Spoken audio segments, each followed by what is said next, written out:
That's what I just told them. They're talking about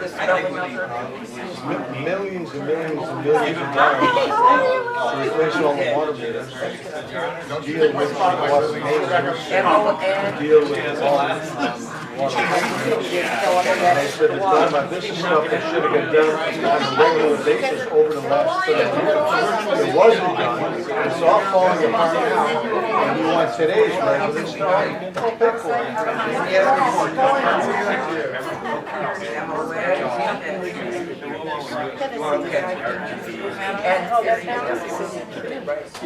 Why?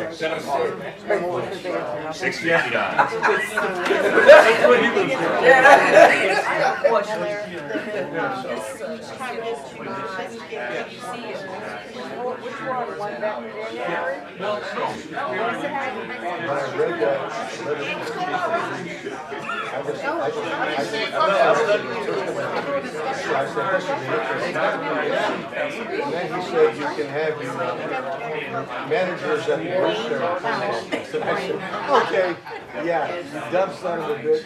Jurisdiction over every and then second, I heard a story a story about the retiring police dog. I believe it's covered, and when it gets put on, they capture someone or, I don't know. But it's like you have no, we don't even have. I don't know if you ever seen a plaque on the other side of the corner. Yeah. Oh, I've seen it, but I haven't read it. He was invited out to handcuffs several times, and he wouldn't stop fussing. Welcome, everybody, to the council meeting. Please all stand for the Pledge of Allegiance. I pledge allegiance to the flag of the United States of America and to the republic for which it stands, one nation under God, indivisible, with liberty and justice for all. Butler is here. Reverend Butler, will please stand up for the invocation?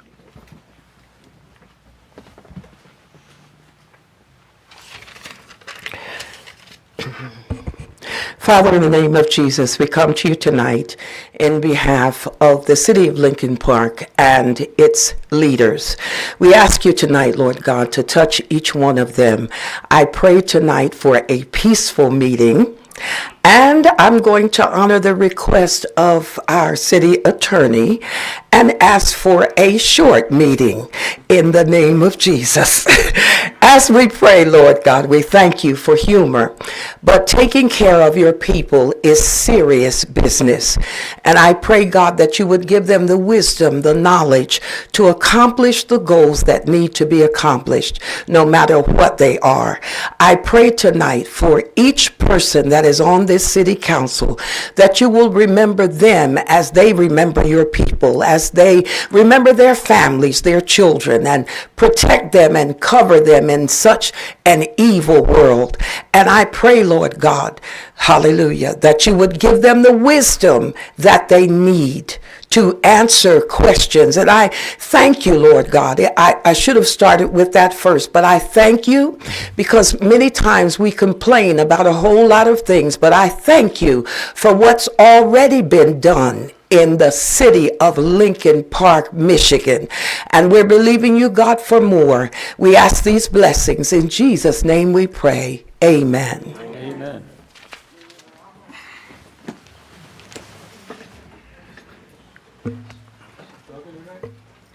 We have a couple of, first we'll do a roll call. Good idea. Okay. Councilpersons Bear. Here. Dupre. Here. Ross. Here. Salcido. Here. Zohr. Here. Tobin. Here. And Mayor Higgins. Here. Thank you. Okay. Got a couple of guests or speaking things that I would like to get out of the way first. I'm going to do them in the mayor's remarks. First, I would like to ask the chairman of the CIC Commission to step forward, Mr. Jason Nichols. We had a garden walk, and he's going to speak on that. We have a drawing winner, and we have a garden winner.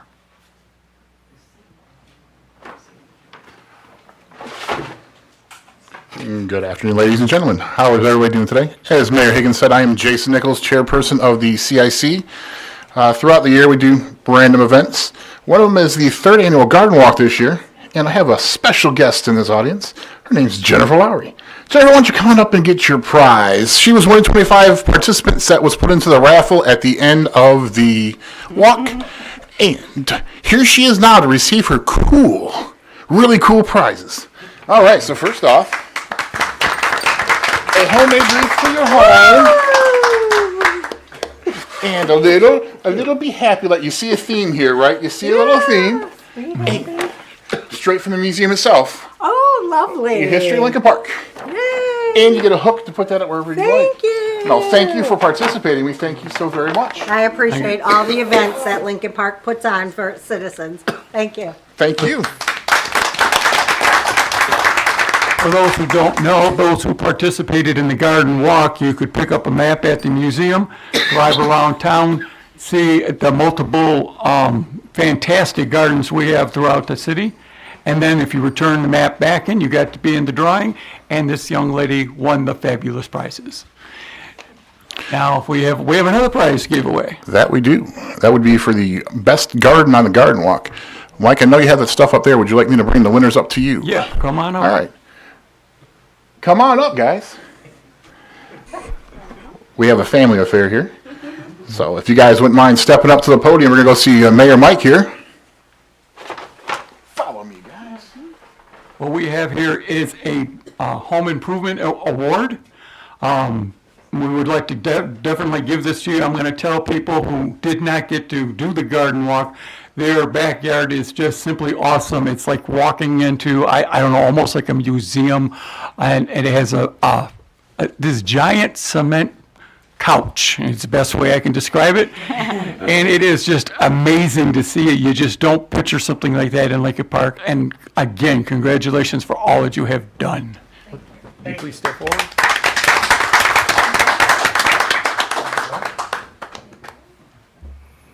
And again, you can hang that up, where in the garden or wherever you want. Okay. And you have something else for them? And since you guys bring us a superb summer, here's a gift from us at the CIC to bring in a nice fall for your family. Thank you guys. Thank you for participating. I'd like to thank them because I know it's hard for people to bring strangers into their homes and walk around their property.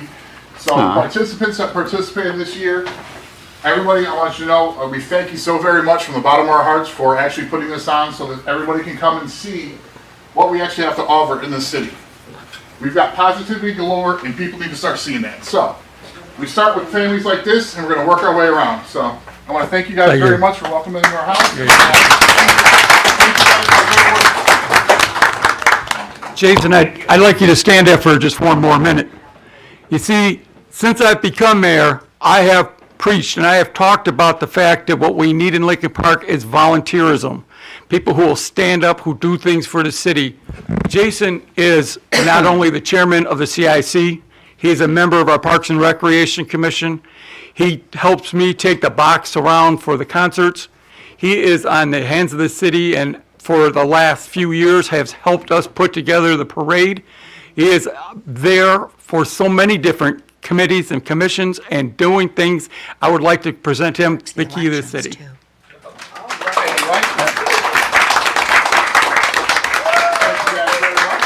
Thank you, Councilman. You know what? No, we're going to do high fives all the way around. Get your hands out. Let's go. High fives. Bring a little fun in you guys' life. There you go. Oh, yeah. High fives. Do the waves? Good way. Thank you, guys. Mayor Higgins, I'm so sorry. I meant to acknowledge the passing of former Councilwoman Virginia Mondin. And we want to remember her family and all of her friends and all of the people that knew her. So, Father, in Jesus' name, remember this family. Remember these thy people, we pray. Amen. Amen. And since the Mondin family has been brought up, and Virginia Mondin was more than, I said it at the last council meeting, and I'm going to say it again, she was much more than just a councilwoman. She was involved in a little bit of everything in town. She was involved with the VFW, she was involved with the American Legion, she was involved with Little League Baseball. She was involved with the Parks and Recreation. She was on, and to the day she died, she was on the Historical Commission. She is somebody who was a very part of the soul of Lincoln Park and will be desperately missed. The family of Virginia Mondin will be celebrating her life Saturday, August 17th, from 1 p.m. to 5 p.m. at the American Legion Post 67 Hall at 1430 Southfield, which is right across the street. Of course, it's in Lincoln Park because she was, like I said, part of the soul of Lincoln Park and very much missed. Thank you for the kind words and thank you for all that she has done. Now I have a couple other more disturbing things that we need to talk about. I'm going to ask the city manager to give me an update on the trash situation. Thank you, Mayor and Council. First, I want to acknowledge to all of the residents throughout the community that we are aware of the situation. We do sympathize. We do not take this lightly at all, and we are working with the contractors. They are working 7 days a week right now. We're in constant communication with them all 7 days. So we are constantly requesting and receiving updates from them as to how many trucks are on the route, where they are at with collection. We report daily missed pickups to them at least twice a day. So as the residents call in and report them, we're reporting them directly to Priority. We have communicated with them every day. They worked this past weekend. They had several trucks throughout the community on Saturday. They had additional trucks out yesterday as well. My understanding is they have made some headway. There are still some routes that are behind. We are aware of that, and we are continuing to work with them. We are also exploring all of our options with other communities. We've talked to several other communities to see how they're addressing the issue. All of the communities that were bought out by Priority from the GFL contract are experiencing these same issues. So we are taking them very seriously and working with the contractor as well as our internal staff and other communities to see what our options are. But we continue to address it on a daily basis, multiple times a day. Thank you. And I'd just like to add to that, there are 17 communities all dealing with the same issue. We are working on it very heavily. Also, we have another speaker, Mr. John Kazoo, head of our DPS. I'd like to him talk about a little bit about, we had some flooding issues this past week, and if he could give us any information or any updates. John Hennessy. And John Hennessy, who is our engineering firm, is here as well. I'd like to thank him for being here because he does not have to be here for this type of thing, but he shows up, and thank you. Well, thank you, Mayor and Council and the public. We're aware of a part of the community that's receiving flooding that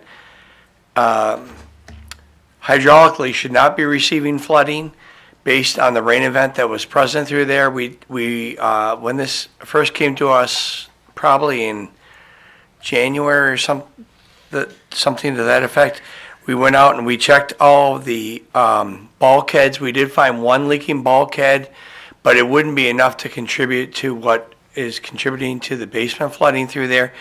And the council has authorized us to do an efficiency examination of the RTB, which is the retention basin, and the pumps that are present through there.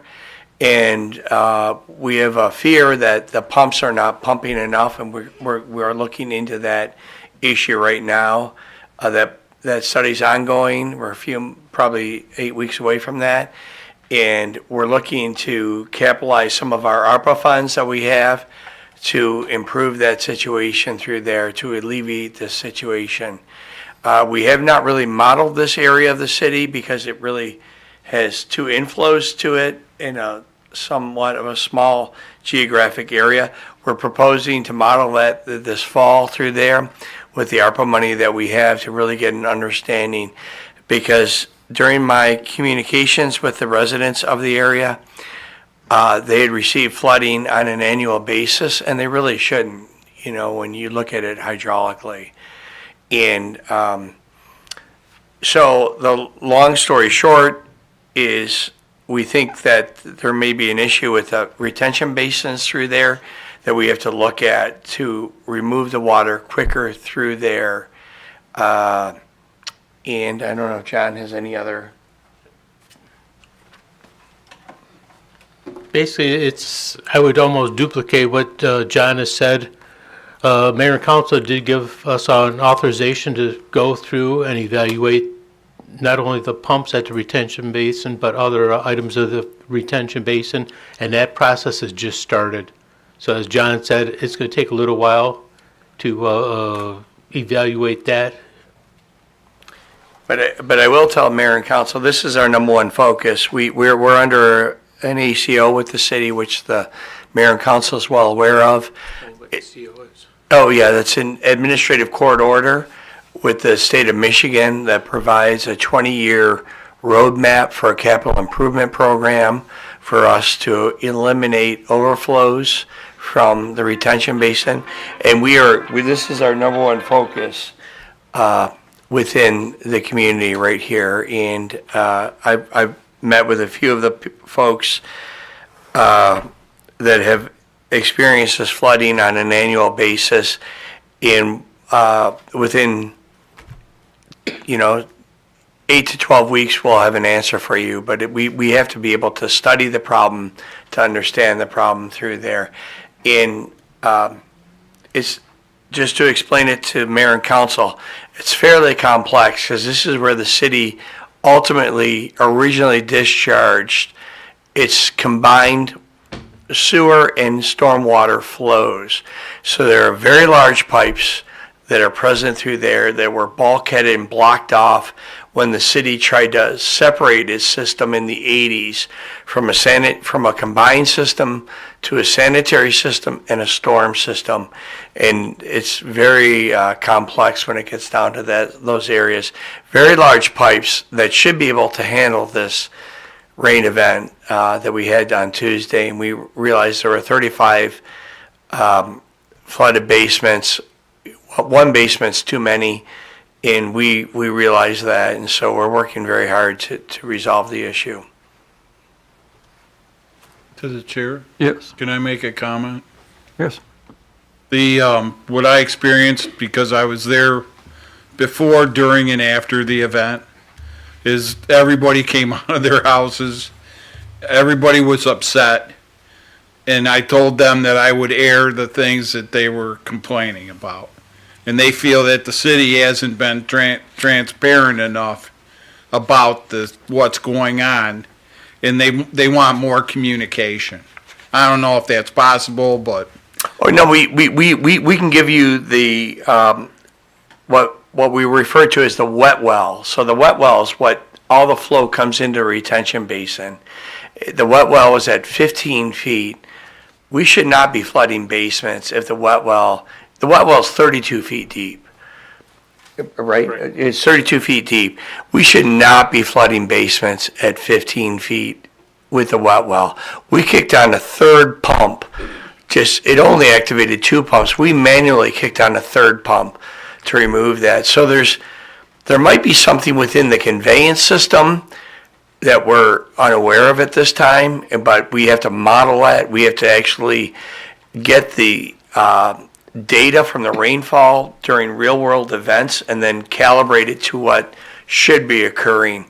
But at a wet well elevation of 15 feet, we should not be flooding basements. Just to give you an idea, a typical basement's probably 6.5, 7 feet below grade, below ground, below your driveway in a sense, And here, we should have another 17 feet before we're flooding basements. So we're not sure if there's something in the conveyance system or if it's in the retention basin. And we have to kind of deconstruct the system to figure out why it's doing this. But bottom line, the residents should not be experiencing this, especially in this area of the community. which we always kind of really took as kind of a protected area, candidly, compared to the other areas that are much more susceptible to high rises in the sewer system. This area is not, because it has controlled flow from Emmons and Lincoln Pump Station coming into it. And so we have to look at the conveyance system, and we have to look at the removal system. And those are the two things that we have to, so we will be completely transparent with our findings to the community, to the council.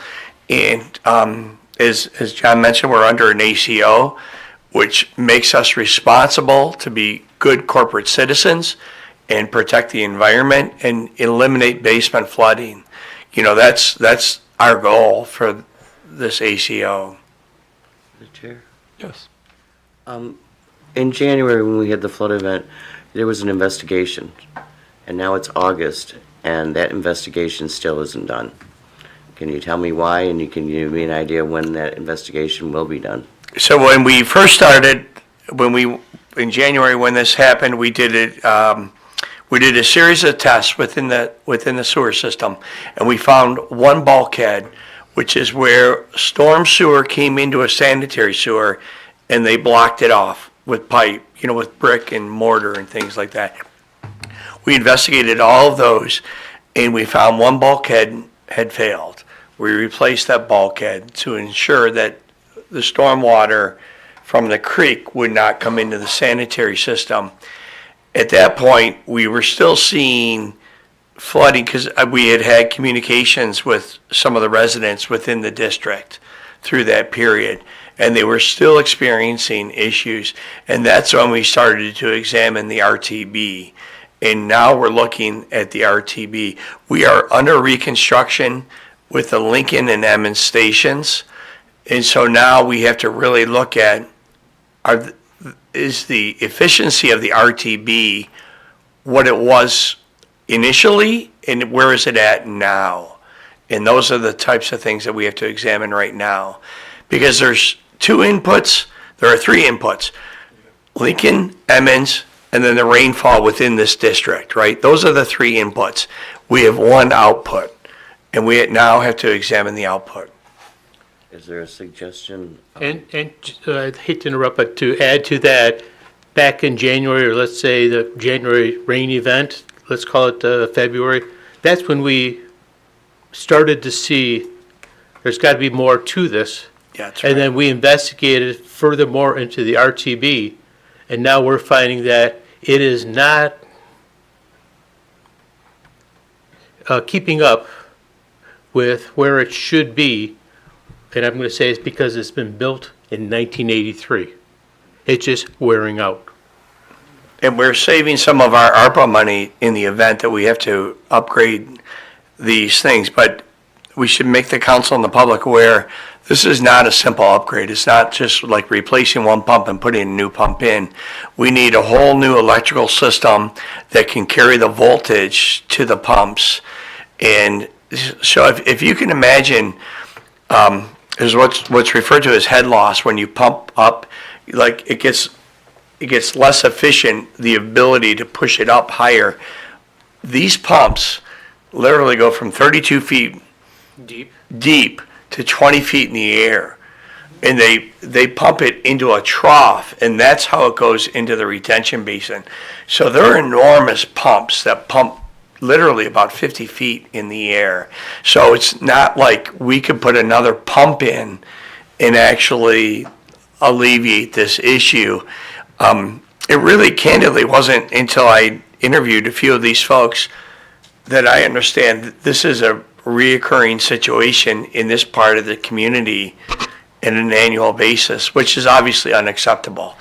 And we're looking at this, and we're saving some of our ARPA money for this in the event we need to address it, which I think we will.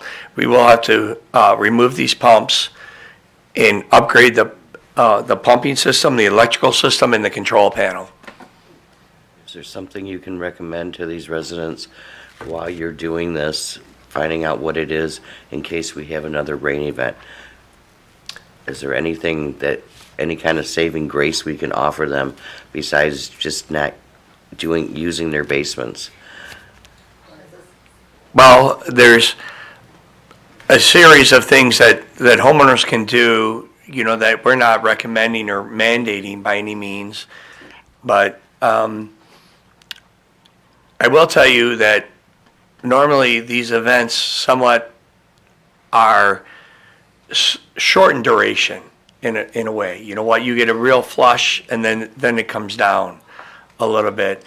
And the one in January was not, but that was because of a situation at the RTB. So we can explain that one, why the duration was what it was.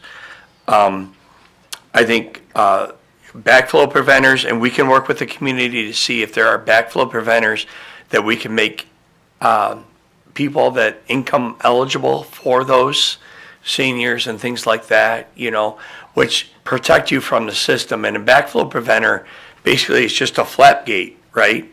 And when the water is too high, meaning in the sewer system, it's up here and your basement's here, it'll shut the gate and it'll lock your basement out. But you have footing drains associated with those things. There's a lot of ways a basement can flood. Backflow preventers are very sound way to do it if you have a sump pump system. If your system is still combined to the sanitary system and you have a flap gate that comes down, there's still a potential that the footing drain water will come up through the basement. There are two drains in your basement. One is connected to the sanitary and one's connected to the storm. And the whole reason that those are connected there is to prevent your basement floor from heaving. You know, that's the reason that they're present through there, that there won't be this hydrostatic pressure differential across the floor through there. So you can still get some water come up through the footing drains, even if you have a backflow preventer. But our goal is certainly to analyze this problem very quickly. We're on a fast track to do that. Come to council with some recommendations and address the RTB issue. Is there any other questions from the council? There is a young lady in the audience who I know wants to ask a question. Would you like to step forward? Please ask to stick straight to this subject for this time. My name's Debbie White. I live at 3615 North Shore Drive. And, okay, we were flooded in January. And look, behold, we got flooded last week. My home did not get flooded because I put a backflow preventer and a sump pump, which cost me thousands of dollars. I've done everything to my home. Now, when you come to the city council meeting, and I've been here and I've asked, what are you doing about it? Now you come to terms, there's a problem at the water retention, possibly, right? Certainly.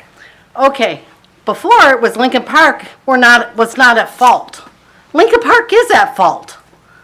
Lincoln Park has not maintained or taken care of it. This is not the first rodeo I've been to complain about my basement being flooded. I lived here 8 years. You know how many times I've been flooded? At least 9. Because it's not just once a year. This is so far twice a year. And now we got August coming, and that's going to be the anniversary of the big one back in 2016 that I am paying for on my taxes for a flood issue on 2019. I don't understand that either. But okay, it's not the fault of City of Lincoln Park. Yes, it is. The City of Lincoln Park needs to stand up and find out. And we can't wait around because you know what? The rain is going to come again. And us poor people are going to get flooded again. Everyone on my block that has a basement, other than the one lady across the street, got water in their basement, and it was sewer water. WXYZ talked to somebody, I don't know if it was city council, about the flooding in Lincoln Park. And someone made the comment that, oh, it's a rare occasion to get sewage in. Bull No, it's not a rare occasion. It's happened many times. I'm here to testify against it. You don't want to live like that. If the city can't fix it, they need to buy our homes at market value so we can be done with it. Thank you. And I will let the mayor and council know, I've met with Debbie a few times, and that's what really spun this situation, that she had multiple flooding events, which I was unaware of prior to that, but we're under design or under evaluation with this, and it's a complex situation. I know that doesn't satisfy the residents, but once we figure out exactly what's going on with the RTB, we're going to propose solutions, and we'll be able to rectify this situation. Thank you. Thank you, Mayor. Thank you. And then all I will say to this comment is the citizens are dealing with something they should not have to deal with, and it's something that has been dealt with for a couple of years, or a few years, and this mayor and council are doing something about it, and that's, well, we will just leave it at that. And I will move on with my comments for the day. I'd like to congratulate the EDC and the DDA have come together, and they will do a new banner program. I've had a lot of people asking about it, businesses asking about it, and we are moving forward on that, and I want to congratulate them. And why I'm congratulating people, I would like to congratulate the Lincoln Park Moose. The Moose Lodge has been in Lincoln Park for a very long time, and it had fallen on hard times, but it very recently received an award, being a, I'm trying to remember, trying to get the, being premier lodge for the state. They only give so many of that out for the year, and that's something that Lincoln Park can be very proud of, and that we have. Then there are some just reminders real quick about things that are coming up in the city. Farmers Market every Sunday, that they have turned the farmers market around this year. There are quite a few things going on over there. This week, they had at least 4 different farmers over there on jewelry, some goodies going on, good times, be there. Remind everybody, Thursday night concerts. This week will be the Roots Vibration. I'm not really sure who that is, but I will be there. The concerts on Thursday night are always fun. I'd remind everybody, Lincoln Park Days are coming up, August 23rd, 24th, and 25th. I'm sure Councilwoman Maureen Tobin will be talking about that a little bit later on in the night. And lastly, another congratulations. Fade Barbershop has opened up on Fort Park, right behind CVS, they have done a wonderful job redoing the store. It looks absolutely beautiful, and they've done a great job, and they are open, and good prices, good people. So with that, we will move on to the agenda. And before I even announce that we're going into the consent agenda, there are some changes that need to be made, and I'm going to turn that over to the city clerk. Okay, so before we approve the consent agenda, there are a couple of corrections. The minutes, Resolution 241 does not reflect a no vote that was voted, so I have added that in and corrected it in the minutes that'll be in the book. And then items C through G on here have a second paragraph. They're all to solicit bids, and they all have a second paragraph on there that says something about, be it further resolved that the cost will come from specific accounts, and because it's a request to solicit bids, there's no cost expenditure. So to prevent anybody from being confused in future times, if they look back at the minutes, I'm going to remove that paragraph from each of those items, okay? Thank you. And I'm sorry, I did forget to announce one of the special events coming up. It's going to be a very special milestone for Lincoln Park. One of our own family our own people, if you will, have made it to the Rock and Roll Hall of Fame.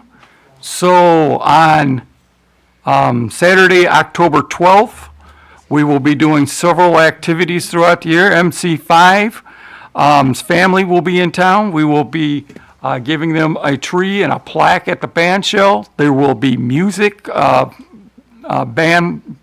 playing their music. There will be a DJ that will play the MC5. If you can't know, I'm very excited about this. MC5. You hide it so well. I love their music and the fact that they've finally made it to the Hall of Fame. And when you talk to other superstars who are rock and roll people, they will tell you that they have been influenced by the MC5. And just not even 6 months ago, the New York Times did a story on the MC5. And what the first thing they talked about was, one of the things that made them great was they grew up in Lincoln Park, which was, how wonderful could somebody say? But there's going to be food trucks there, there's going to be music there, there's going to be artists there, there's going to be just a lot of things going on, and more things will be announced as we go. I'm sure Lillian will keep us updated on that because the museum is in charge of that, and she is the liaison to the museum. Now I will move on to resolutions. Resolve the following listed under the consent agenda be approved as presented to the mayor and council. Approve the minutes of the regular meeting of July 22nd, 2024. Approve the accounts and claims payable. Solicit bids for pressure relief valves. Solicit bids for road repair for the DDA segments. Solicit bids for paving city parking lot. Solicit bids for water main replacement phase 2. Solicit bids for lead service replacement. Solicit bids for heaters and at the community service center. Solicit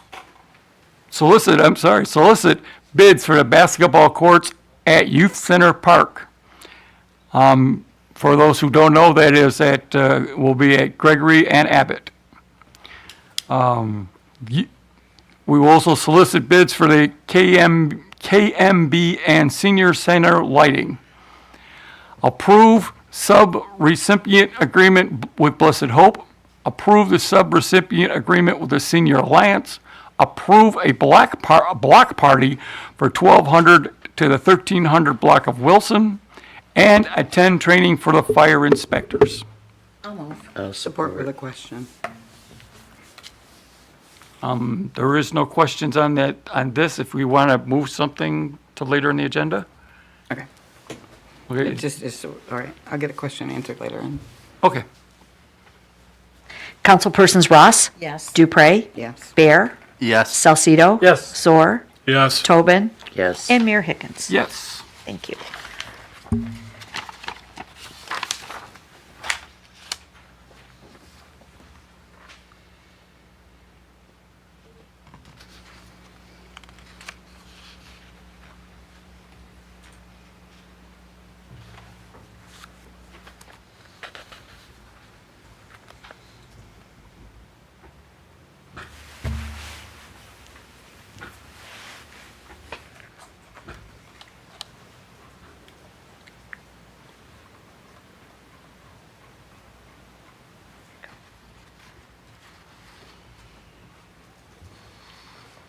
Resolved that the mayor and council approve the recommended that the mayor and city council authorize to waive the bid process and use the state of Michigan bidding MBID to purchase the replacement of a CAT 9263RQ leader for the Department of Public Services. Please be it further resolved that the cost of $240,327.56 will come from the approved 2024-2025 CIP budget. Approved with a question. I'll support. Okay. I'd like to know Why are we replacing it? How old is it? And what funds is it the water funds paying for this?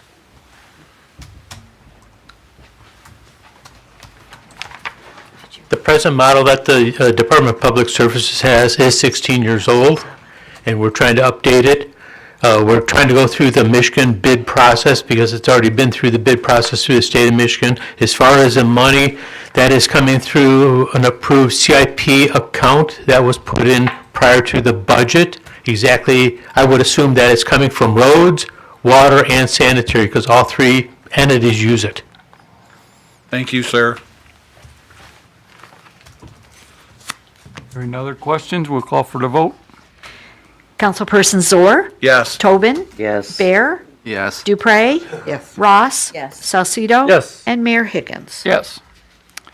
Resolved that James Mixter of 445 Moran be and hereby appointed to the Historical Commission to fill out the unexpired term of Virginia Mondon, term to be expires on May 1st, 2025.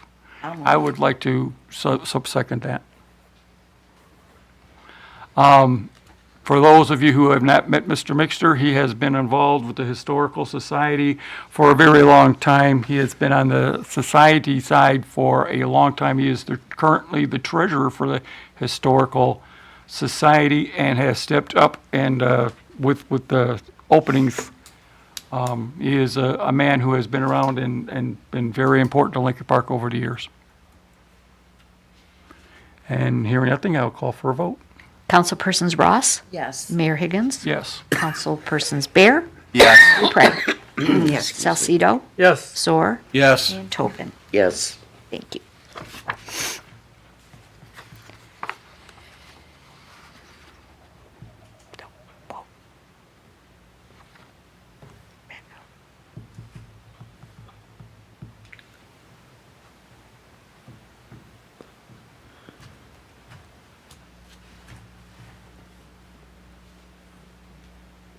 This next one is for a used auto dealership, so I'll let the Skip the clerk. traffic control order.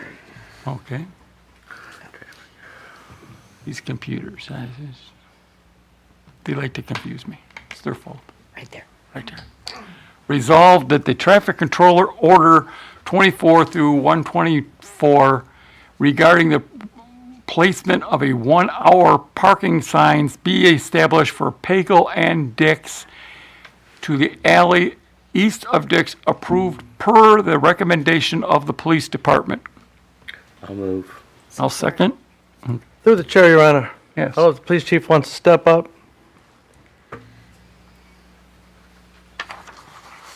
And for those who have been at council meetings before or have seen, this is to help alleviate the problem for the party store there that would not be having parking because of other businesses over there. This is to help all the businesses in the area. This is why this is happening. So this is just from Dick's to the alleyway, right? And it's both sides? Yes, sir. Yes, sir, on both Both sides. sides? So. Heading east from Dick's, And I'm the trying to alleyway. come across the terms. I can't see no one parking there for an hour. Would a 30-minute time limit be better? Because obviously this particular parking spot is basically what the store has. I don't see nobody parking there for an hour. I'm not going to get into the parking issues that we've had in the past with, the people that are installing the new parking lot.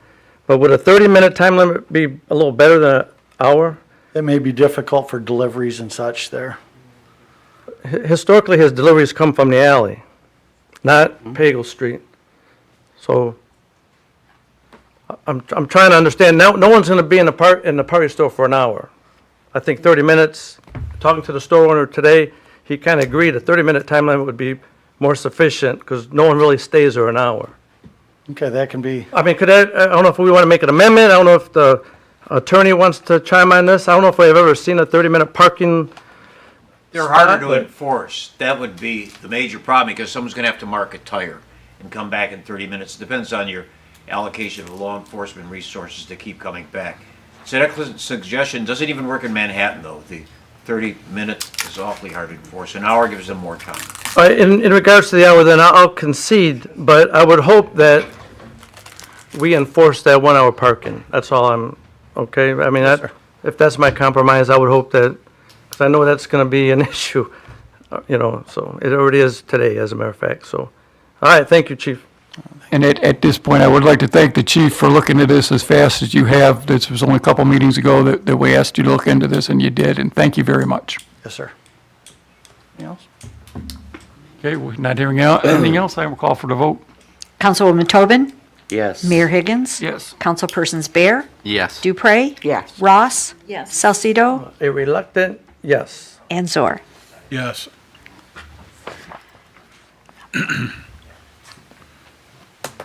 And now we'll ask for the clerk to give us the update on this car dealership. So this is a resolution to approve the renewal of 2 annual used auto dealer licenses. The first one is Ruby Recycling at 3298 Dix, and the second one is Class Auto Incorporated at 616 Southfield. These applicants have passed inspection through the building department and paid all of their fees and filed their insurance with us. The resolution reads, resolved that renewal of an annual 2024 used auto dealer's license be approved for the following locations: Ruby Recycling LLC, 3298 Dix, and Class Auto Incorporated, 616 Southfield. I'll move for discussion. I'll support. Through the chair. What was Ruby doing? Could you say that again? I couldn't. How, we were having some issues with Ruby Recycling. Have those issues been handled? I'm going to let the city attorney answer that. Want me to answer it now? Yes. The issues regarding these licenses have all been satisfied. If there are other issues that appear there, we've suggested issue citations, get them into the courthouse. Now, I've met with the building department, with the fire department, and checked if there's any further police concerns over these particular licenses, which is just a used auto dealer's license. If they meet that criteria and they're doing other things that are wrong, they certainly should be cited for it. They certainly should be told to undertake corrective measures. And the building department has been on it since Carson's been here with the department, and so has the fire department. But I see nothing that impedes the issuance and the approval of this license. It's been quite some time. You've had the benefit of correspondence from their council. They want you to vote it up or down. This is just one issue that they face. If there's other issues, we'll certainly take them to court. Thank you. Through the chair, Yes. if I may. I went by Ruby Recycling, and they have cars stacked up over the fence again. Not just on the Pagel side, it's on Hazel side. It continues to be a problem there. I don't know that they've been cited before. I would like to know because, quite honestly, with it being a repeated violation, I don't understand why they continue to do it. I know the building department has been over there. I know the building department talked to them about it. Whether or not they were actually given a citation, I could not answer that. Chief, could you answer that? I wouldn't know anything about the zone or the fence line or anything like that. And I don't either, Your Honor. I haven't talked to the Right. prosecutors. Through the chair, yes. But that doesn't have anything to do with the license itself. That's two different issues. But if I may, Yes.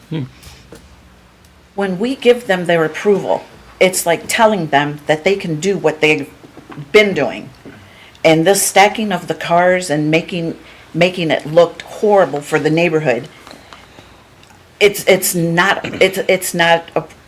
we're not approving that. But by approving their license, I feel like that's exactly what we're doing. We're telling them, go ahead and do it.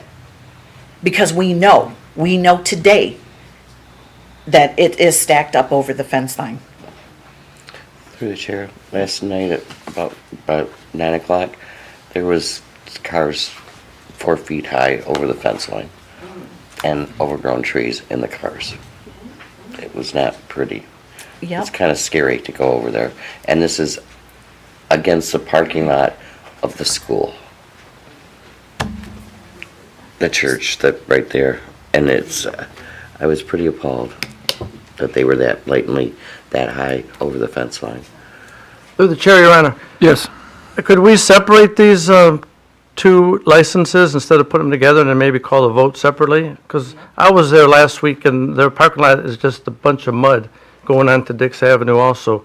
And I thought they were supposed to take care of that also.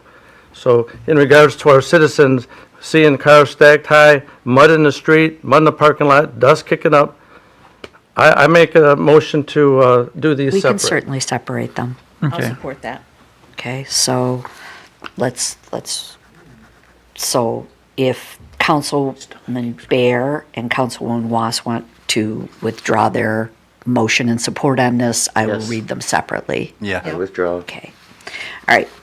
So resolve that an annual 2024 used auto dealer license be approved for Ruby Recycling, 3298 Dix. Can I have a mover on that? I'll move since I made the motion. Amendment. And is there support? I'll support. Could you reread that, please? That the renewal of an annual 2024 used auto dealer license be approved for Ruby Recycling LLC, 3298 Dix. Mayor, may I weigh in before there's any vote? Yes. I'm going to caution council just to look in the perspective of what you're voting on today. It's the used auto dealer's license, and you can't triangulate other violations with holding something else they might otherwise lawfully satisfy. If you have issues on those matters, you address them. However, if council chooses to turn down the license, my suggestion is you embark on ridiculous expenditure of legal defenses, expending city resources for the denial of a license that's not linked to the reasons or the rationale that's been presented thus far. If there's something that doesn't satisfy the used auto dealer's license, you address that. If there's something that they're doing wrong that doesn't warrant the renewal of that that's related to that activity, you address it. If it's stacking cars, if it's weeds, if it's the property that they've promised to pave and the dust they've promised to keep down, you must show a direct correlation between that and this license itself in order to deny it. Council has a prerogative to vote whatever way you want on these issues, but I would suggest you look at if you want it investigated, if you want prosecution for what's not done right, if you want your superintendent of the buildings, the fire department, the police to address those other issues, direct them to do so, but I wouldn't embark on a folly on just the used auto dealer's license for the other concerns, which do not seem, at least at this point, related to the used auto dealer's license. Through the chair, Your Honor. Yes. I would like to withdraw my amendment. How about if we table this for review for 2 weeks, and perhaps we can get the building department and the ordinance officers to check out the cars that are stacked and any other violations that they may be in before we move forward. So if I could make amendment I to will table this support for that. 2 weeks? I will support. What would be a motion to refer it to the next agenda, not to table? If it's a motion Okay. to table, you take it off whenever you want. So So we'll postpone. Perhaps that's what I wanted, but, all right, well, Well, you can table the motion and get your reports and come back, and that's probably more provident. And then at any time, you can put it on the next agenda or the agenda thereafter. And a motion to table is not debatable. So if it's truly a motion to table and it's supported, you don't debate. You vote on that, and then you can later discuss when you want it to come back. thank you, counsel. So I will rephrase my statement, and how about put it on the agenda in 2 weeks? I support. Postpone the Do you want to table it, or are you referring it for 2 weeks? Referring it for 2 weeks on council's request. And if there's Counsel. a support, you can have discussion on that now. Through the chair. Who supported that? I support that. That's Elaine. what I thought. And with that on the table, I'll I just recognize had a- Councilman Ross. Yeah, I just had a quick comment, and I want to thank Council President for taking that stand, because this is the same exact thing that we went through last year when they were renewed, and we were told the exact same thing. So I appreciate that. Thank you. Councilperson Salcido? Yes. Dupre? Yes. Bear, Yes. Ross, Yes. Zor, Reluctantly, yes. Tobin. What did you, what did? It's Eric the say? motion to refer this, Yes. and Mayor Higgins. Yes. In the Right, so meantime, now- I'm going to ask the city manager to send our building department over there, and anybody else, we need to go over there and make sure everything is safe and up to date. So now resolution number 2, resolve that renewal of an annual used auto dealer license be approved for Class Auto Incorporated 616 Southfield. I'll move. I'll support.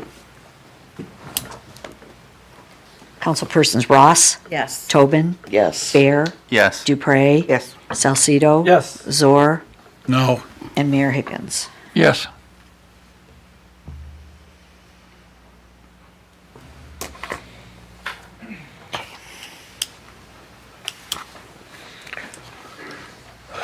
Let me do the next one.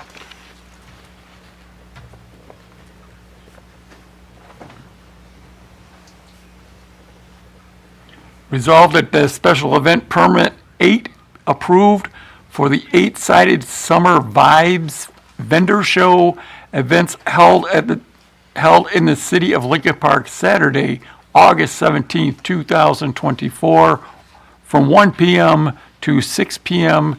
at 4232 Fort Street under the following conditions. Applicant shall be responsible for cleanup of all debris associated with the event from the surrounding properties. Alcohol is not permitted. Fees paid and insurance filed. I'll move. I'll support.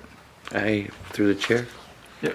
I just want to state that this is a great place for events, and they're great people and everything, but they really need to watch their parking during their events. The side street right there, Brolard, is that how you say it? It's insane, the parking. So I just want to make a statement that someone should really inform them to watch their guests parking, because it's a mess. And that's all. Chair, Your Honor. Are you done, Councilwoman? I was actually going to bring this up for the wrestling match, because I was there for the wrestling match last year, and parking, they use their parking lot for this wrestling match, so therefore parking is scarce. On Drouillard, whatever that street is, I know, there's only it's- parking on one side of the street. Right. And I know I had a conversation with the police chief about 8 months ago, maybe less, about can we put temporary parking for that day on that side of the street to alleviate parking in the parking lot? I wanted to bring this up under the wrestling match, because I'm not sure how their side vendors show goes, but parking is a strain. I'm telling you, I was in McCaffrey's when they had that wrestling event. I checked out the wrestling event, and people were parking in McCaffrey's parking lot. So, and they were kindly telling them to move their cars, and maybe there was some issues, maybe there wasn't, but they shouldn't have to go through that. Are we talking on the apartment side or on the business side? There was no parking on the apartment side. Through the chair, my question was going to be, is this event indoors or out? Because it's a small Outdoors. building. They do it in their parking lots. Okay, so it is, it is an issue. The parking lot between them and McCafferty's, they own both those little parking lots. People think it's McCafferty's parking lot, but it's theirs parking lot. Oh. Yeah. Because you gotta remember that used to be Fergie's, and Fergie's Yes, had quite a bit of parking, and Yes. that's, you know. So just to alleviate parking, could we just for one day, and the owner of McCaffrey's, I'm speaking on her behalf because I talked to her today about it, and she says they could just put a temporary parking on that side of the street for that event. If I may, there would have to be a traffic order that would go through you, but just chatting with the fire chief on that, it might not be an area where they could get a rig down. So the fire department may investigate it, because I mean, there is parking on one side of the street, and then there's room for 2 vehicles on, obviously, because that's what they do now, but. So I know what you're saying, it might be tight for an emergency vehicle. Might be something we can investigate and come back to the council. You know, we don't have to make that decision tonight. But something we can look at for the future. Particularly the rest of the vending one is this weekend, so obviously nothing's going to happen. But for the event, September 22nd, if you want to check into that. Yes, We sir. have time, do you want to hold the wrestling one? He No, has a because the chance wrestling to- is tonight. I mean, this weekend. No, the wet wrestling's No, in September. the vendor show is this Vendor show. weekend. Okay. We're Do you want to hold it until he has a chance to think about it. We can put the wrestling one on What is the date of the wrestling one? So they have enough September time. 22nd. Show must Okay. go on, so I'm, Yeah, we can, You want to hold this one? we'll hold the wrestling one. thank you, Chief.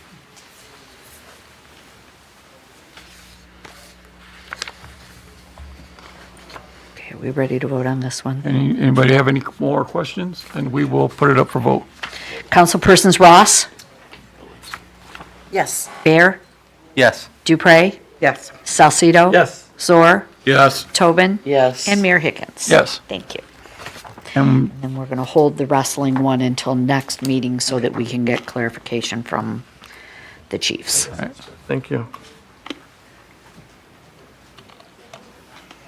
so this will bring us down to the city manager's report. Yes. Thank you, Mayor. I wanted to touch base with all of you on the current staffing levels and where we're at with some of the candidates. So we currently have several positions that we have offered positions to. They've been accepted, so they are in the pre-employment process now and getting very close on hopefully starting positions here. So we have 5 full-time DPS positions that we've filled. 3 of those are candidates for the leak detection program that we spoke of at the earlier meeting. We have 1 part-time for DPS, and then we have 3 clerical positions for here at City Hall, Water, Finance, and CDBG. That's not the director, that's the clerical position in that department. And then we also have 2 part-time employees, 1 for the animal shelter and 1 for Parks and Rec.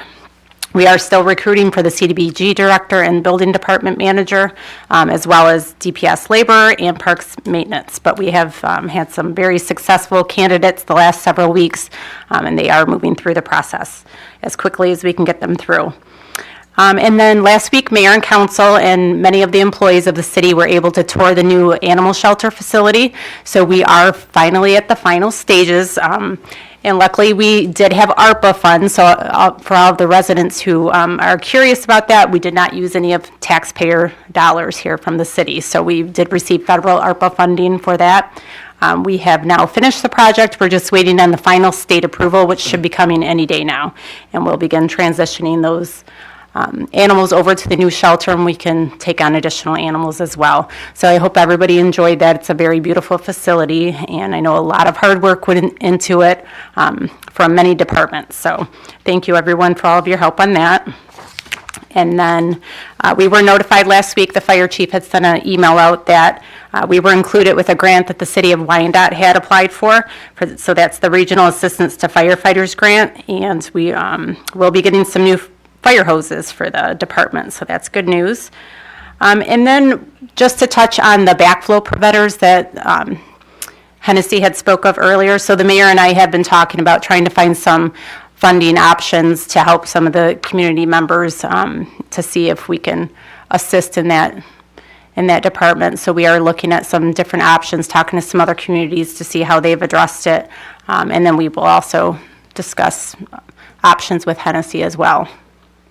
And then, of course, we continue to deal, I spoke on the trash issue earlier, but please do continue to report any missed pickups to here at City Hall so that we can track them appropriately.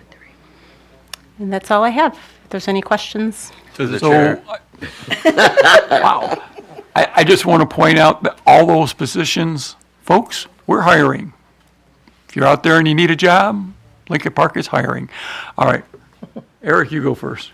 In regards to our trash pickups, some of the flooding area I noticed on River Court had some stuff out from the basement and it didn't get picked up. Can we make sure that that gets picked up? And there was one other street. I don't remember the other street. Yeah, and we've been getting daily reports from Priority where they are with the various types of pickups. So sometimes the bulk seems to be one of the items that they're behind on. So we will report. I can assure you. I mean, I have noticed that they're out there 7 days a week, Yeah. and that they're running all the time. I see. They are, and they of course continue to experience the equipment issues. I know it's like a broken record at this point, but some days we have 7 of 8 trucks on the road. Typically our route would call for 8 trucks on a regular basis.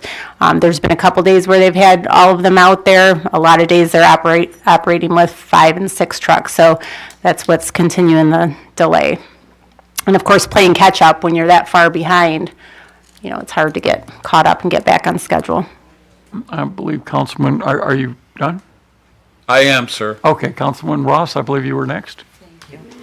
Just to update, our yard waste was picked up today, just. Oh, good. As I was coming Good. to City Hall. Okay. This evening, so that was nice, because after 3 weeks. Right. Yeah. Just a quick question, is it on our website that if you get, if your basement is flooding, you know, like, do you call DPS? Like, what are the instructions? And if it's after hours, to call Right. the police department? So during the day, you can reach out to City Hall or DPS. So call city management or down to the DPS directly. If it is after hours, please call the police department and they will notify the standby guy in the department and send someone out. Do we have that information on our website? It should be. I will verify and see exactly how it's laid out on there. So then what happens, let's say it's after hours and a call went to the police department, our DPS after hours employee goes out. Is that information sent to you? Yes. Okay. So DPS tracks all of the homes that they visit and sends the information over for our files. Okay. And then at that point, I mean, like, I want the residents to know that we just don't sit on the information, that we're actually, you know, taking it in and doing what we have to do with it, whether it goes back to DPS for, you know, further inspection, or are we giving that information to the engineering firm?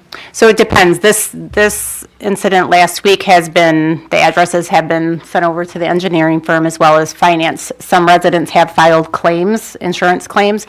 I do want to remind everybody, we don't have insurance for this. So those residents that did see the 2019 have noticed that on their tax bill. That's because the city does not have coverage for this. We're not able to get it on our regular liability policy. So any payouts for any reason, whether it's a settlement or any type of liability issue, the taxpayers ultimately do pay these at the end of the day. So that's why that's on the tax bill. But yes, a claim can be filed with the finance department if there's a backup that generally gets turned over to our insurance carrier. They will handle the process for us, even though we don't have coverage. If it's a much larger claim, there are times that when a class action is filed, that type of thing, they're sent over to the attorney's office, and we don't do anything further with them. So it just depends on the situation.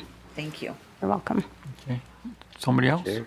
Go ahead, Maureen. So I am going to bring up the area of Stewart where we did the water mains last year, and they ended in the fall, and the restoration progress. And there's a certain resident that I hear from regularly, and I know John hears from him, and you hear from him, and he wants his lawn restored and his curbs fixed. And he was promised this would be done in the spring, and it's now August, middle of August, and it's not been done. And can we please get this gentleman restored? Yes, and we have been dealing with this issue. This is a contractor that was hired to do the work as well as the restoration work.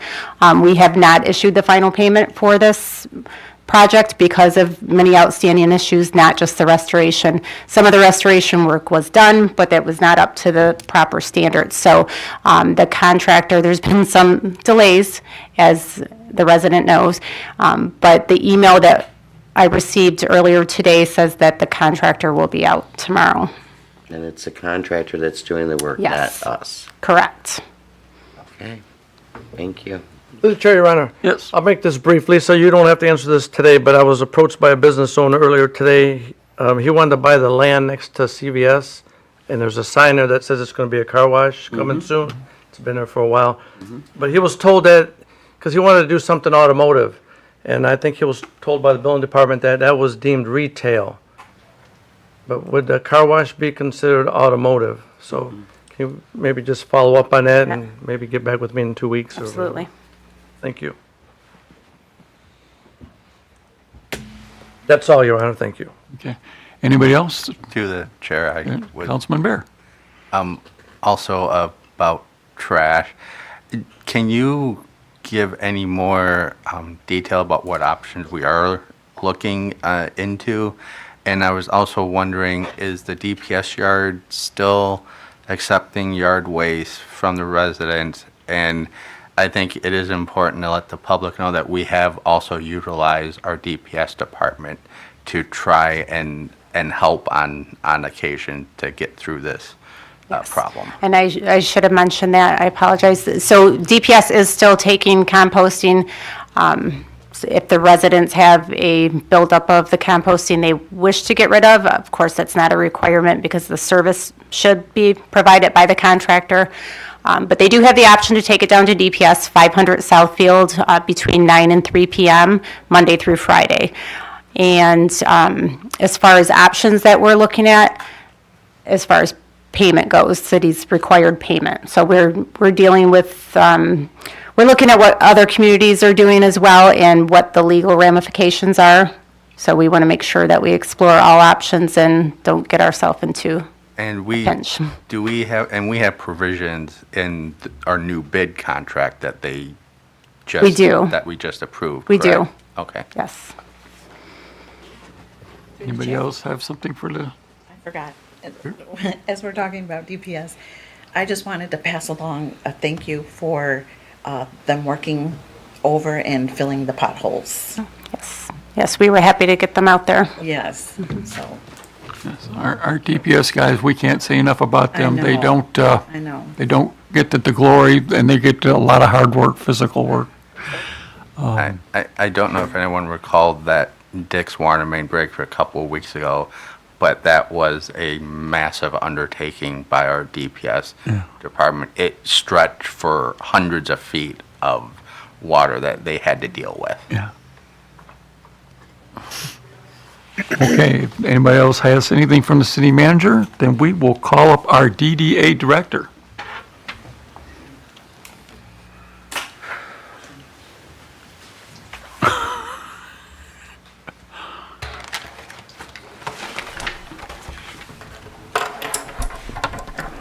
All right.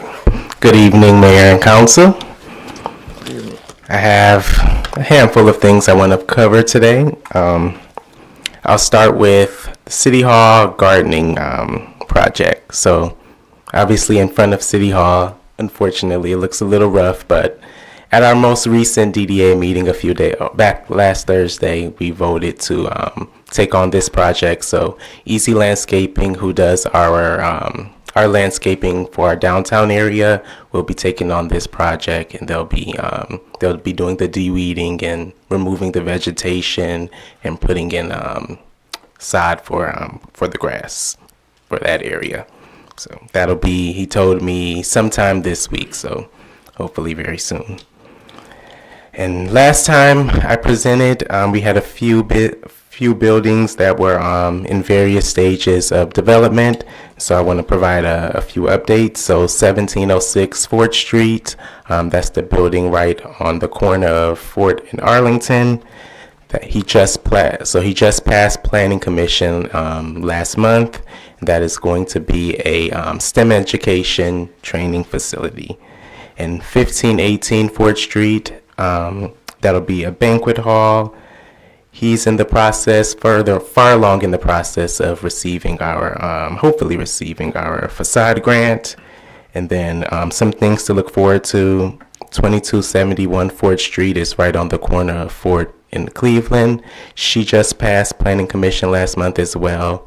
If all things go well, that'll be hopefully a daycare. I know she'll be seeking a variance at the upcoming ZBA, so that she has that to look forward to. But again, if that goes well, that'll hopefully be a daycare center.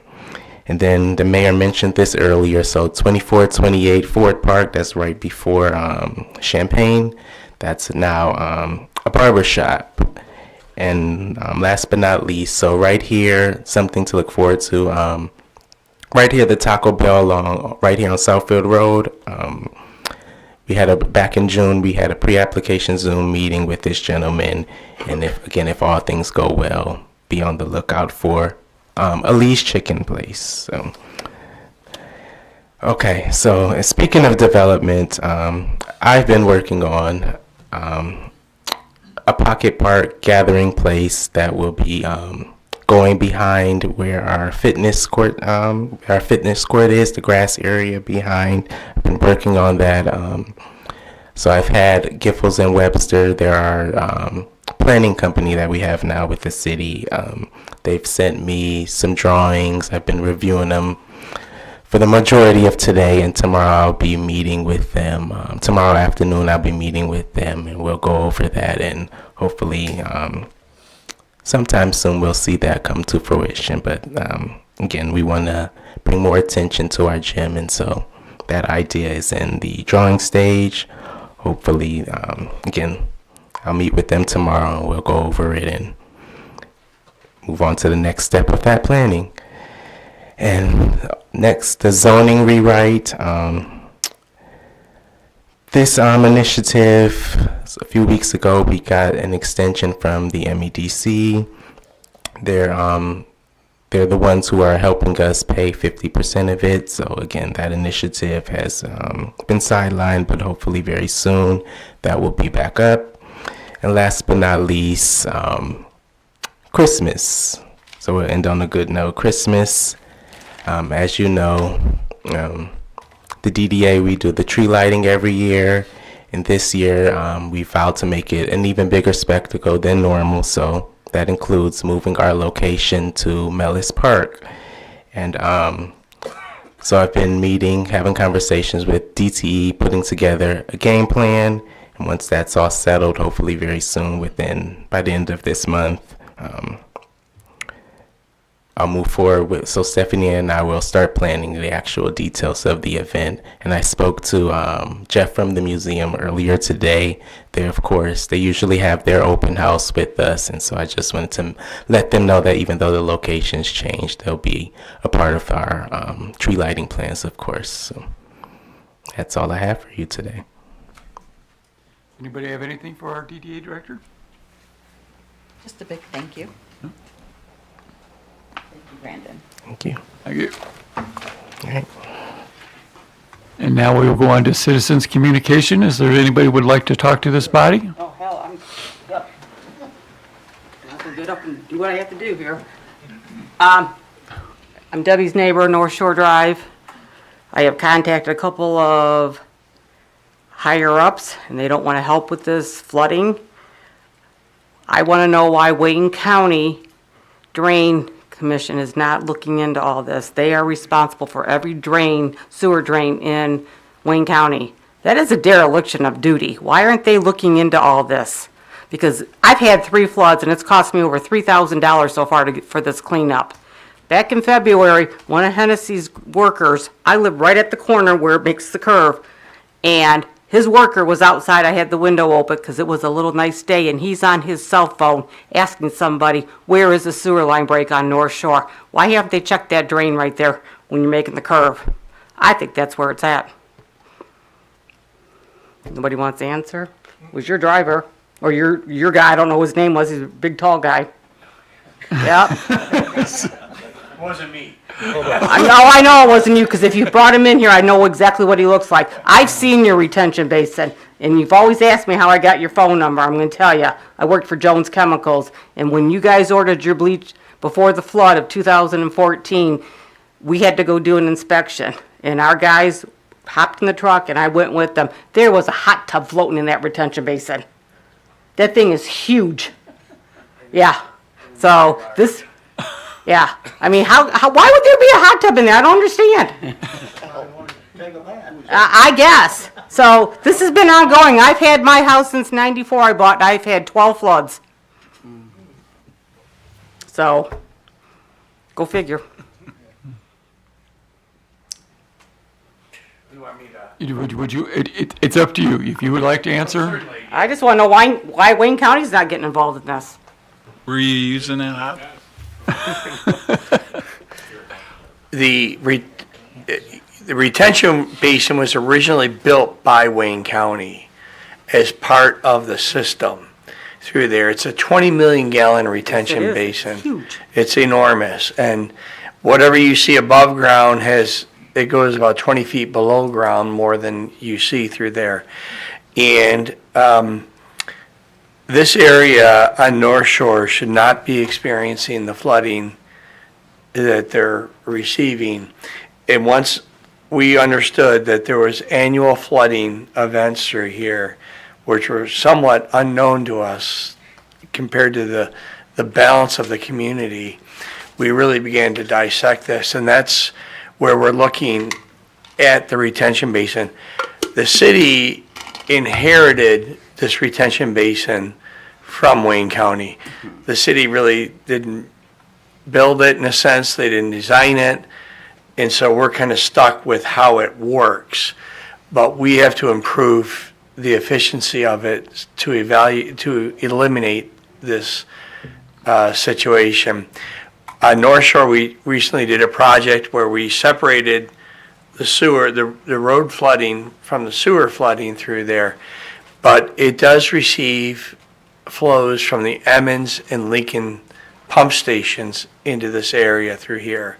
And so we have to look at the efficiencies of the pumps at the RTB to see how they were initially sized, how they're working, what type of efficiencies they have.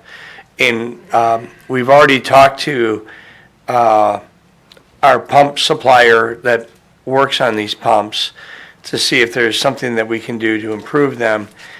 And that's unlikely. We have to actually upgrade the entire electrical system to get greater voltage down there, amperage down there for the pumps, and to get a new control panel system through there. And but we're well underway under that. But Wayne County at this point doesn't have anything to do with it, unfortunately. They were the originators of it, and we're kind of stuck with what they gave us. And they designed this, and one thing I want to point out for sure so that people understand this, they designed this to work in conjunction with the plant in Wyandotte. They really didn't design it for us, and so there used to be what was referred to, and this goes way back to what's called the 8th Street Gate in Wyandotte, where they would close off Lincoln Park, River Rouge, and Ecorse, just shut them from the plant. And all three of those communities had discharge points to public waters, and that's why they did that. And that's how this plant, the RTB, the retention basin, was designed. And there's some questions that we have about it, but we're kind of stuck with where we're at now. But we're talking with Eagle about these situations through there. Something's got to give because It's unacceptable. It is No, unacceptable. I completely. And I was utterly shocked when I heard the frequency of flooding within this area. It really shouldn't be this way compared to other areas in the community where it's more easily attributed to something that we can see. But it's not getting fixed. That's what we're trying to figure out. But we're on the path to fixing it. Believe me, trust me. Been hit since 1994. Well, From we 94 found to about, 2014, nothing. All of a sudden, ever since, well, we've been on it since February. And how you approach these problems is you peel it away like an onion, right? You remove the easiest culprits, and then you delve into it more and more and more, and that's why we're at the retention basin at this point. We've jetted the sewer lines. We've looked at the sewer lines. Nothing is telling us that we should have this flooding present through there. That's why we're focusing on the output. Thank you. Thank you. Anybody else want to talk to this body?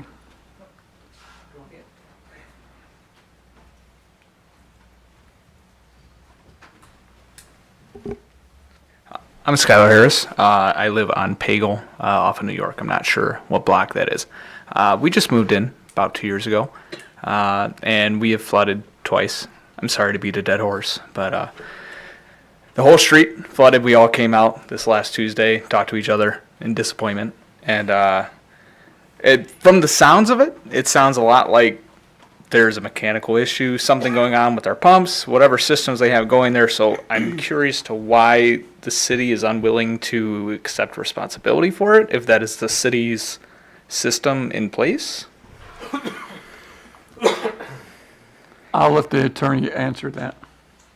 Well, it seems, Your Honor, that what Mr. Hennessy said is it's unacceptable. They're trying to isolate the problem, and the city has never shied away from accepting the responsibilities. We all know, everyone here who owns property knows that once we accept the responsibility, we end up paying for it on our tax bill. So it's not that the city has ever shied away.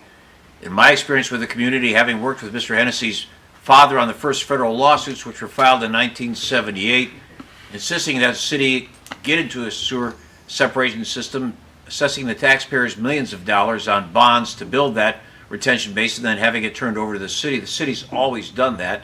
The answers don't survive anything further. I happen to know that my own mother has flooded, I think, 17 times since I've been working for the city here in Lincoln Park. So I know that the problem runs rampant for everyone here. I've flooded too. So we all understand that. It's getting to the point, but if the city's at fault, if there's corrections that's made, we're going to ultimately, all of us, pay for it, irrespective of what the cause was. So the city doesn't shy away from the responsibility. If you saw the memorandum the city sent out in January, the city said then, if the city finds it's at fault, as opposed to the past where we found DTE at fault, or one time Wayne County was, or one time the city of Ecorse bulkheaded a drain, one time another engineering firm left a bulkhead on a drain instead of releasing it. We went after them to pay for the liability. That was a flood, the Great Flood of 1994, where they paid. The city has always paid and always paid back to the taxpayers for it. So the city doesn't back away. Thank you.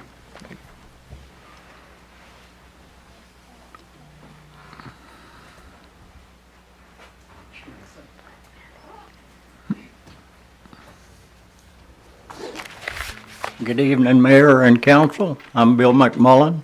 I live on Champaign Road, and I'm here about the environmental services. On our water bill, we pay a fee, and that's for rubbish and recycling. Maybe if you help back some of the money that we're paying on our water bill for the services that we're not getting, then you might have a little more pressure to get them to do what's right and get it on time. And the flooding on Champaign and Mark, they have like a catch basin. And Champaign Road gets to where the cars, it's up to the bottom of the cars going through there. There used to be a vac-all truck would come and vacuum it out. But I haven't saw a vac-all truck there checking it or anything for probably a year and a half. But Champaign Road backs up into our driveways and things when it rains, and it don't take much rain for it to do it. But the environmental services, maybe you ought to hold some of the money back and give them more of an incentive to get us on time. They pick my trash up on one day, they pick my recycling up on the next, and then maybe 5 days later they'll pick up the compost. And we got parking only on one side of the street, so we have to try to keep the cars off of the street so that they can get to the people's rubbish and things to pick them up. And it's inconvenience for everybody trying to find a place to park so that they can do their job. And if you help some of the money back, maybe they would get it a little faster to get it on time. I can assure you, sir, I've spoken with other mayors, and we are not the only one in this situation, and the cities are not paying their full bills, and we are only paying exactly what we have to and holding back what we can. I can't directly tell you what we are doing, but they are well aware, and they are not getting their money. So.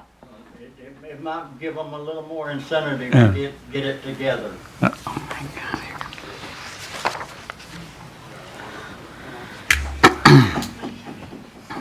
Yeah, it's me again, Mr. Disrespectful.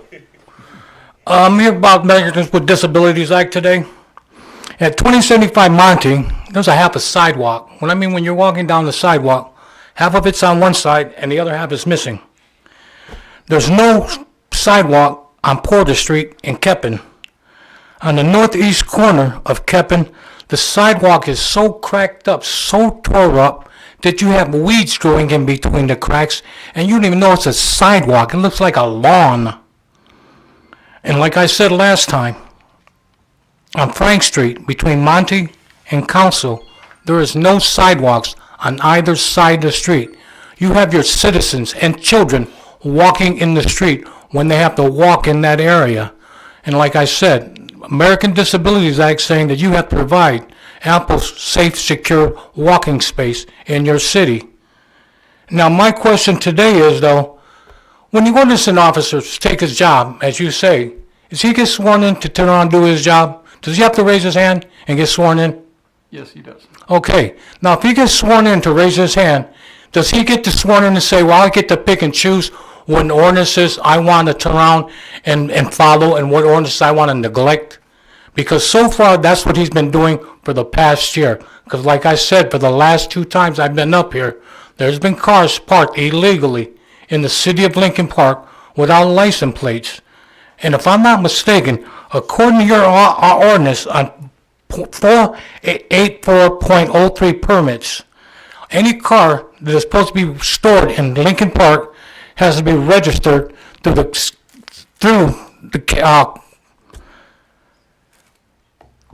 councilwoman, or through the city clerk's office. Now, has anybody filed for any applications to store vehicles in the last 30 or 90 days? Probably not. And the reason why I'm saying this is on Keppen and Dick's, there's some automotive dealership, I don't know who he is storing several vehicles in that parking lot for over a year, and nobody has done anything about it. And according to your ordinances, the last issued license plate shall be kept on that car. And all those cars there have no license plates, whether it's the last one or future one or any other one between that. But yet the ordinance officer wants to pick and choose what he wants to follow. Yet he wants to come on my property all the time and harass me. Now, I don't feel that's fair, especially when he raises his hand to hold up law. Now, how is he holding up the law when he picks and chooses what he has to do? That's the question. How does he do it? That's what I'm talking about, see? Deer in headlights now. Deer in headlights. I cannot answer to what he's doing on a day-to-day basis. I can tell you that since I became mayor, we have doubled the amount of ordinance officers we have. We have more than doubled the tickets that are going out. We have the parking situation that you talked about. I can assure you that there have been tickets issued in that area. And in fact, that particular business is building a parking lot because we have given them so many tickets. Whether he is or not has no example for the future of today. To say that they're not being ticketed is not. So that is all I can say in this situation. Now, my other thing is, like I had mentioned 2 weeks ago, that Sears shopping center is being torn down. How long does it take to cut weeds down between the street and the sidewalk? I mean, we're talking 6 feet tall weeds now. That was 2 weeks ago. That's what I mean by the ordinance officer. I mean, I'm not turning around and asking him to go out there with a grass cutter. You said DPS workers are here, they're doing their job. I don't see it. And the other thing is, when they're using that water off the fire hydrant, who pays for that water? Mr. Fireman, who pays for the water when that contractor draws water from that fire hydrant? The contractors pay for it, sir. How's he paying for it when there's no meter on it? They're registered, we know. I don't see, that's what I'm saying. I don't understand how this works. But anyway, if I can, here's the list in case you forgot what sidewalks need fixing.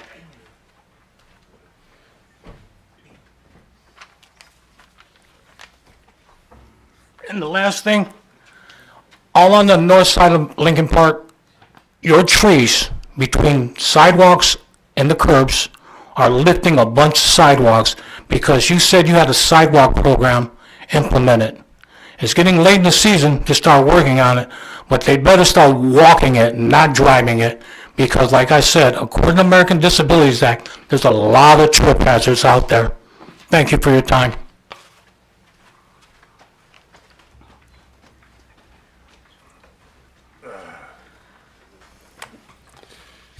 Good evening, Mayor and Council. Richard Kudrak.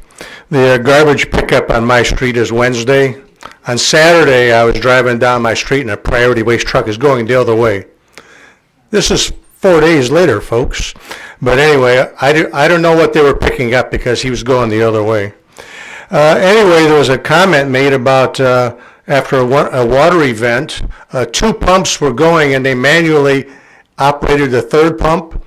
With as many horror stories as you've heard about flooded basements, I would think if 1 pump goes off and 2 pumps go off, the third pump goes off automatically. Why would you have to wait to manually operate the third pump, folks? How many stories of flooded basements are you going to hear before all available water movements is done? Anyway, you've been hearing about water loss for 20 years or so. You've been hearing about flooded basements for about 20 years or so. You've been hearing about broken water mains for about 20 years ago. And I'm absolutely shocked when somebody stands up here and says, oh, Hennessy's going to do a study. I said, folks, you ought to know which basements are flooding. They've been flooding for 20 years.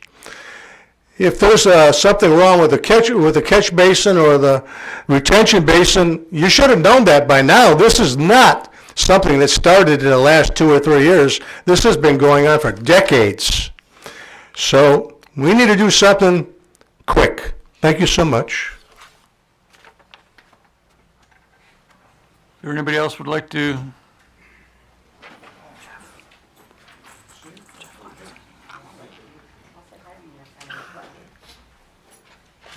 Good evening, Council, Mayor Mike. I want to thank Maureen for mentioning the issue that I came down here to discuss. Unfortunately, I kind of like to know why it's been even put off so long. But if it's going to get done tomorrow, I don't know how, being this late in the year, how germination works with lawns and everything. But I'm just wondering, we do elect officials to represent the citizens. So when this issue came up by 2 council members, the mayor, and brought to John, you just kind of like blew it off, like it didn't matter. You came by my house and said, yeah, I'll be getting it done. Never happened. So now it's like I got to come here and pester the council people to find out how come you're not following through. It might be mediocre to you. I know you have a lot of problems with the water issues going on like that. The last company that was hired for new mains was a complete disaster. So many debacles, so much damage, but it was brought up about transparency and things being hidden. That's still an issue. Well, anyway, I thank you, Maureen, for bringing this issue up, and I want to thank Miss Lisa. You did tell me it was supposed to be done last week. So, being a new city manager and everything, it doesn't look good. You know, and it's not your fault. Your wonderful personality, we talked in your office, seemed like a good choice for a new city manager. But some of the current topics that came up this evening, like flooding. There's an issue where the flooding is rainwater going into homes versus raw sewage coming up in homes. Where the rainwater mixes in with the broken sewers. That's when it becomes a public hazard. One thing, rainwater coming in your house is one thing. See, nobody's discussed about the public health hazards that this can cause. I have heard nothing mentioned about that. This gentleman here has a lot of things to say that he should be on this side of the window commission. Might help out with the new election. And it seems like the goals that are supposed to be set by our elected officials, it's going out the window. Because the same problems over and over and over again. Just for instance, my issue that I've been dealing with since early spring. Anyway, I want to thank Pastor Karen for the prayers, which is definitely most needed. And hopefully, John, you can get this resolved. I know your job's not easy, but we expect our elected officials and our supervisors to be honest to us. Just be honest to us. Good or bad, just be honest about it. And, what did I want to say? Carlos? Time for a toupee. No, I'm just kidding you. I love you guys. Thanks, Charlie. Oh, dang. Oh, my. Yeah, he went there. He went too far. Jeff's never been known to hold his tongue. Okay, is there anybody else who wants to come to the council? Yeah. Hello, council. My name's Mike. I'm a lifelong resident. I don't have anything to bitch about basements or trash, so this will be refreshing. But it is a bitch. Not a big one. What is going on with the community center parking lot? And why is Downriver Spring filling that up slowly and slowly? It's about a third filled with their junk cars. We're going to vote on a license for them. There were 3 FedEx trucks there yesterday, junk. I wonder what's going to happen when our favorite used car lot, Ruby, who's almost kitty corner from them, finds out, hey, if they're doing it, we can do it too.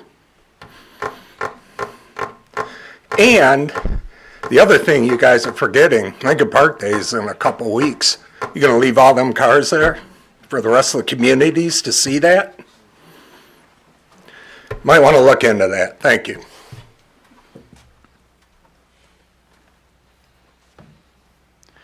Anybody else would like to come to the council? Okay, with that, we will move on to council comments and go with our council Good evening, president. Mayor and Council. You know, it's always good to hear residents when you have concerns and stuff, but when you make personal attacks, I don't think it's funny. So, all I have today, excuse me, please, it's my turn to talk. You had your turn to talk, Mr. Watson. Last Thursday, Little Dave and the Diplomats, they played at the band shell. What a show. It's good to see our attorney and his band. They've been around so long, and it's just refreshing to hear them. Also, around 4 o'clock this afternoon, council was informed that the bridge at Southfield Road and River Drive is now open. So now, both ways we can enter the cities. And that's all I have, Your Honor. Thank you. Thank you. You didn't have anything to say? You didn't say I'm honest. As you've heard, Tracy's we're working hot. hard to bring regular trash pickup back to our community, as our other nearby cities. It's one of our most important issues, and it is getting our attention. It's not going as fast as we like it to go, but as we heard our city manager say, it's a daily communication and working daily to get this to happen for our community. I was at the animal shelter last week, and I was thrilled. I've been in animal rescue for over 30 years, and I've seen a lot of shelters, and this one is exceptional. I'm looking forward to the future of the shelter and well-being of the animals. I'm very excited about it. And I hope everyone is enjoying their summer. And now I'll say good night, and God bless you all.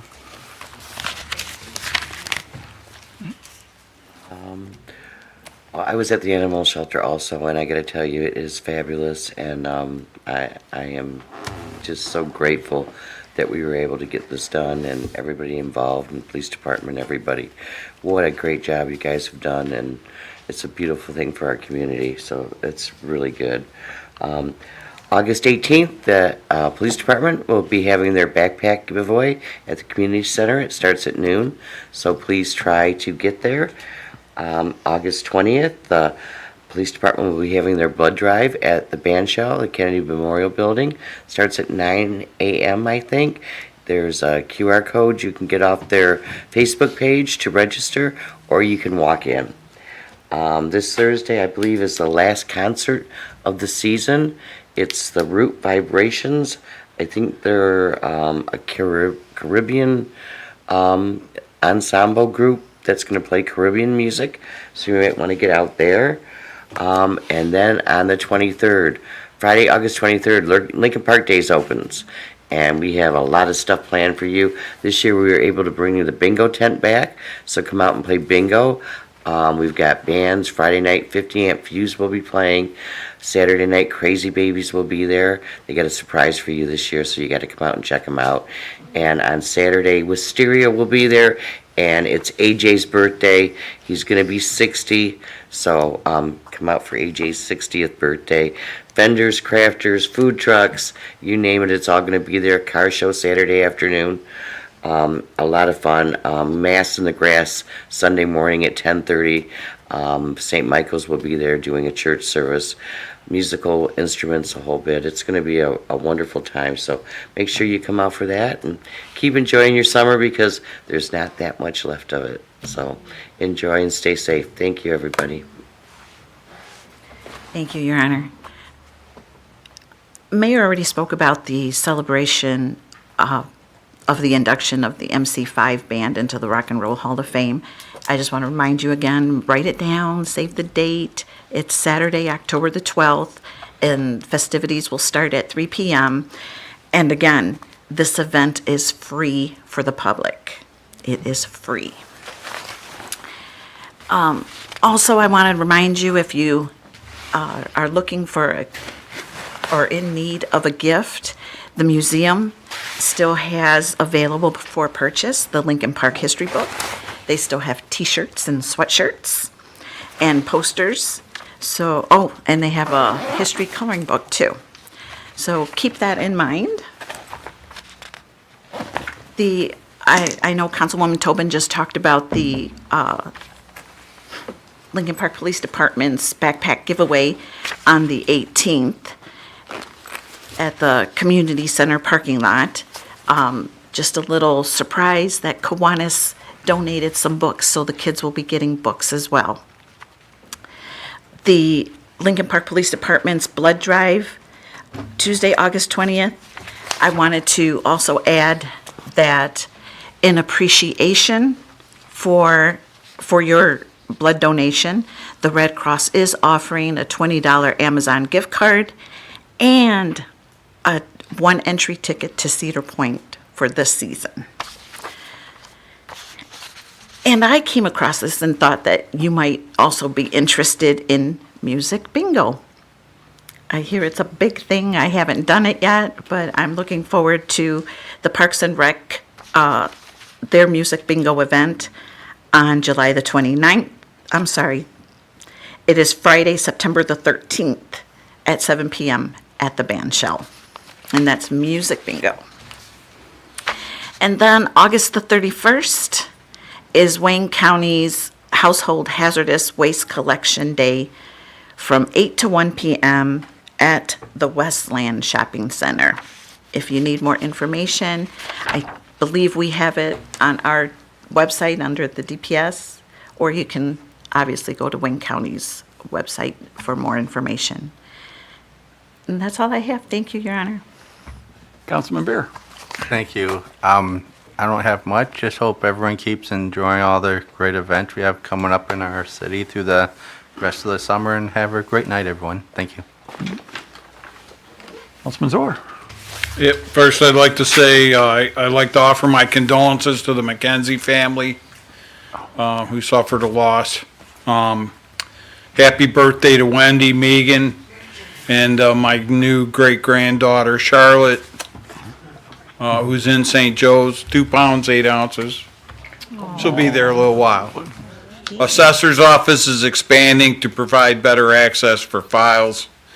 Fall sports season started already at our school, with the school to start officially Wednesday after Labor Day. Most noticeable will be a new roof on the high school. Lots of construction on our schools this summer. With that, I say thank you. Thank you. I neglected to say the animal shelter was finished, and it is absolutely beautiful. We haven't done it formally to the public, and that's why the reporter wasn't told. We did it in-house first, show our people first. Then we will do a grand opening, ribbon cutting when we have our official open from the state. That's why you weren't invited. Okay, we will let you know. Okay. Other thing, August 24th, which is already, it's going to be at the Lincoln Park Days, but the Fade Barber Shop, which just opened up on Fort Park, and by the way, they did a marvelous job. Okay. I don't need a toupee.